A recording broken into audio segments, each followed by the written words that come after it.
IPVA e reforma tributária. Meu nome é Pedro Isaac, eu sou advogado tributarista e hoje nós vamos conversar um pouquinho sobre esse tema que está aí quentinho no forno.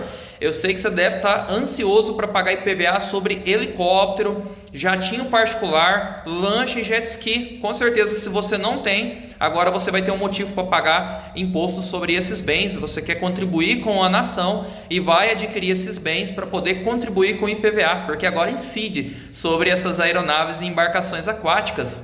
Vamos entender aqui o artigo 155 da Constituição Federal, que trata sobre o IPVA, que trata sobre os tributos, na verdade, que os estados e o Distrito Federal podem instituir. Ele sofreu algumas alterações, como por exemplo no ITCMD e também no IPVA. Se tratando especificamente do IPVA, além dessas embarcações que antes não eram tributadas, assim, uma aberração, né? O cara que tem uma moto de 15 mil reais paga IPVA, o Uber, o motorista de aplicativo que tem um carro de 80 mil reais, ganhando 4 mil reais por mês, 5 mil reais por mês, ele paga IPVA, e o dono do barco de 300, 400, 500 mil não pagava IPVA, e o veículo era automotor também, funcionava com um bom motor, diga-se de passagem. Mas agora isso, em tese, vai estar resolvido, tá? E eu digo em tese porque vai ter muitos pormenores do que é a definição de cada um desses veículos, porque nós temos hipóteses também de exceção e nós vamos conversar sobre cada uma delas aqui rapidamente.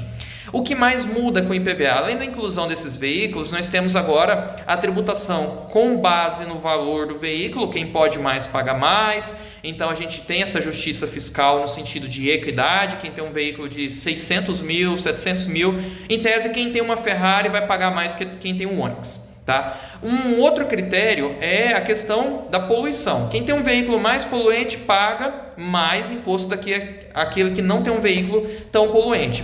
Isso está ancorado no princípio da sustentabilidade ambiental, porque o meio ambiente agora é um princípio constitucional dentro da esfera tributária. Então, olhando para essa questão do meio ambiente, o legislador reformador constituinte, ele buscou trazer uma tributação mais acentuada, de uma maneira para desincentivar o uso. Com certeza vai ter um caráter parafiscal desse tributo, então há um desincentivo muito grande à utilização disso, mas definir o que é um veículo mais poluente também não é uma tarefa fácil. Vou colocar um problema aqui. Suponhamos que eu queira dizer que o veículo elétrico ele é menos poluente do que o veículo a gasolina.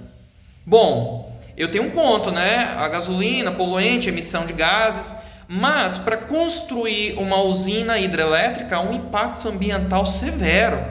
Há um impacto ambiental e social, a depender de onde que a usina é construída. Então, gerar energia a partir de uma hidrelétrica é um caos para o meio ambiente naquele microsistema. Vai ter muita discussão a respeito disso, não tenho dúvida. Talvez vai ser mais fácil dizer que o etanol teria uma tributação, um veículo que ele é movido a etanol, ele teria uma tributação mais benéfica do que o veículo movido a diesel. O proprietário desse veículo então pagaria um menor imposto, sendo em veículos iguais, de mesmo preço, mesma marca, só com um imposto menor no etanol. Certamente algo nesse sentido vai vir, tá? Mas vai ter muita discussão em torno disso, o que é o que não é poluente.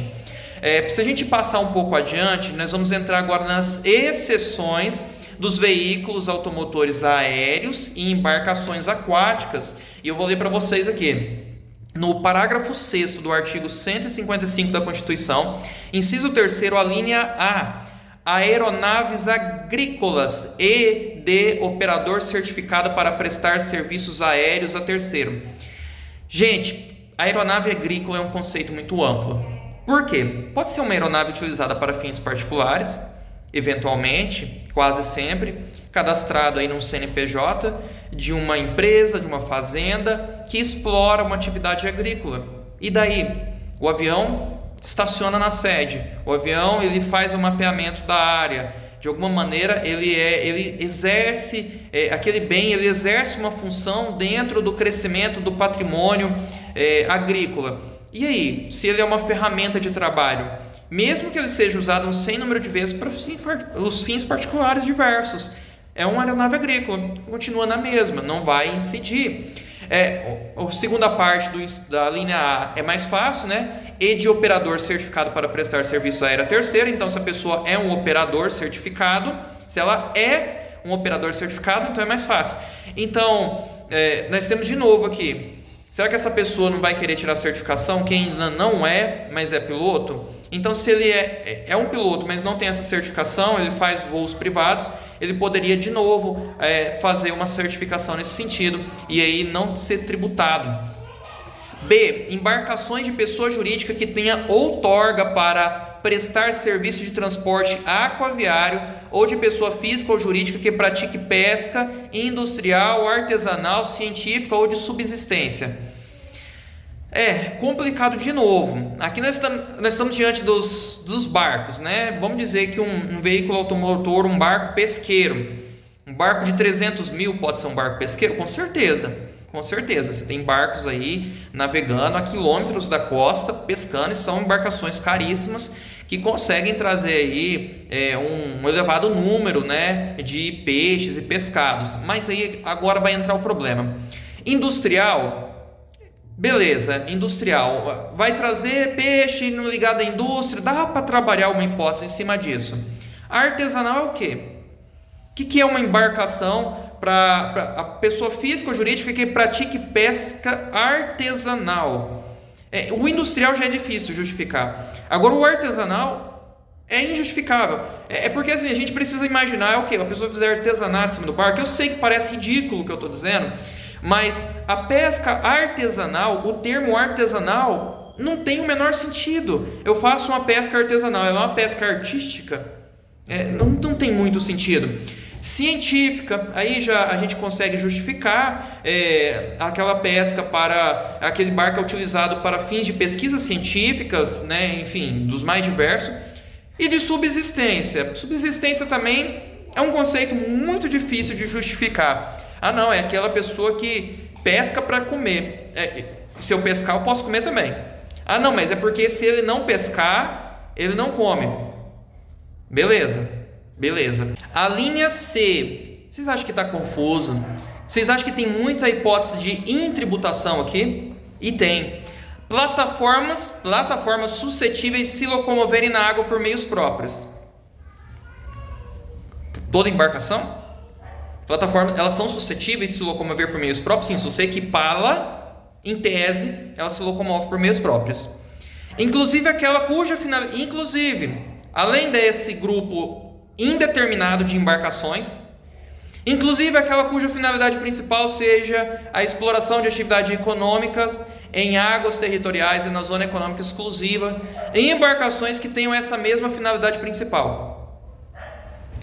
Aí ele fala o legislador vai falar assim, olha, inclusive, além desse grau generalizado de embarcações, que não está explicado quais seriam, que vai ter guerra em cima disso aqui, fisco querendo tributar, querendo arrecadar, e a pessoa dizendo, eu estou dentro da hipótese de não incidência, porque de fato está amplo, vai precisar de regulamentação, e mesmo após a regulamentação, lei complementar em cima disso aqui, vai ter muita disputa jurídica, porque o termo é bastante amplo, e se a lei complementar, se as legislações que vierem regulando o que está escrito aqui não forem fiéis ao texto, escaparem disso daqui, vai chover de ações querendo a inconstitucionalidade da lei. Então, assim, vai continuar a mesma coisa.